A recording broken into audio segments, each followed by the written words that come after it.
1991, Sarcelles, terre promise, ville dortoir.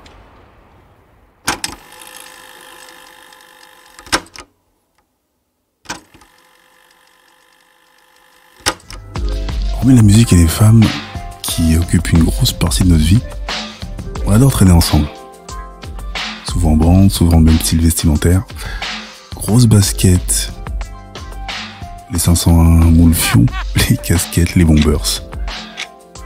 C'est la période des bombes lacrymogènes et extincteurs.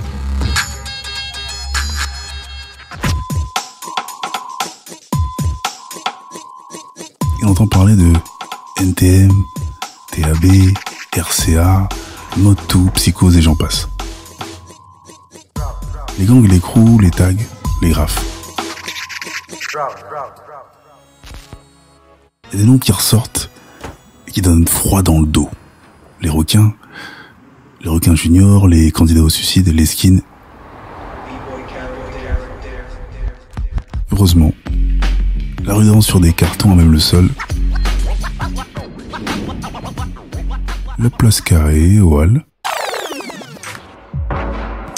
Les flammes de la Sarcelles, la Défense par exemple. En résumé, les States nous asservissent. La fortune du pauvre, c'est le hip-hop. C'est également la grosse guérilla avec les bandes. Allez, je te raconte une bonne sur la mienne, un crew spécial. Ma Dream Team, alias le 5 majeur, ou les TEP, Tagger en puissance. Grand B, Mala, ambidextre, Hercule, le gars avec une force que lui-même ne comprend pas. Et votre humble narrateur Finger, aussi épais qu'une feuille A4. La bande la plus inconnue du multivers. Ni zonzon, ni bagarre, ni même une garde à vue de 15 minutes. Enfin, pour l'instant.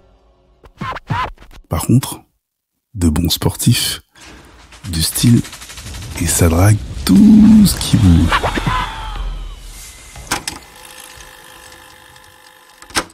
Paris couvert de tags, Paris massacré, retourné, cartonné comme disent les taggeurs. On tag avec Posca et Bombe, les églises, les camtars, les écoles, les trains, les halls de gare. Rien ne nous échappe. C'était plus une quête d'identité et c'était à celui qui en mettrait le plus, celui qui défoncerait le plus. Le 6e membre du crew, le mécano, alias Pied de Biche. Je rencontre à mon arrivée à Sarcelles en 1976. Et il se bagarre déjà avec des gus de 3-4 ans de plus que lui. Il est notre guest star. On se lâche plus depuis cette époque. L'ère du collège et du lycée arrive. Donc lui nous concocte une promo de dingue façon blockbuster. Il affirme que les meufs sont d'ores et déjà sous exta. Sarcelles possède une réputation exponentielle. Et on file pour une après-midi dansante justement dans leur secteur, le 9-4. 1991, Champigny-sur-Marne, Bois-l'Abbé. Samedi après-midi, soleil de plomb.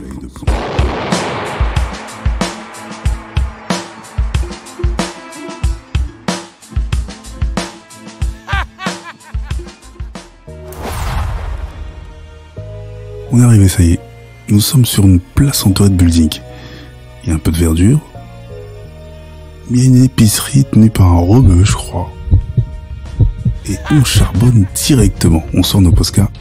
Signature de nos blazes là où on peut. Gab, le mécano, est absent. Et d'un coup, gros mouvement de foule en 5 minutes.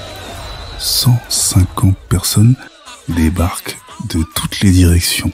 70% de lycéennes déchaînées, toutes plus sexy les unes que les autres, et le reste, des mecs, des haineux ou des envieux, difficile à dire.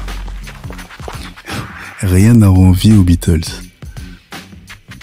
Mais on se met à trembler comme en Sibérie. C'est comme une insulte directe, frontale, de venir taguer ton blaze dans un quartier qui n'est pas le tien. Alors imagine dans une autre ville, je te raconte même pas. Les gars veulent voir les Sarcellois d'un côté et de l'autre. On a l'impression que les types veulent juste nous piétiner. Nous nous regardons tous droit dans les yeux, mais rien. Et donc, direction l'entrepôt où s'organise la fiesta. Et le mécano apparaît. Petit sourire, quelques petits débriefings. Et tout le monde palabre pendant 1 heure. Ça drague sec. Finalement, c'est dead. Pas de son, pas de musique. Gab nous présente quand même à la populace TEP direct. On veut montrer le spectre que ce que c'est le street art. Moi, je sais plus où me mettre. Tous les autres sont super à l'aise. On a une côte de mammouth. Faut dire que le mécano a une réputation de cogneur et son aura nous protège. J'ai tellement peur, moi, que j'ai le visage hilar. Et puis tout le monde se barre au bout de quelques heures.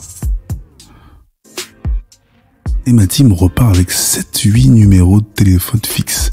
Chacun. Et moi, 0. Et je me dis, je peux traîner en groupe toute une vie et te sentir seul à chaque moment.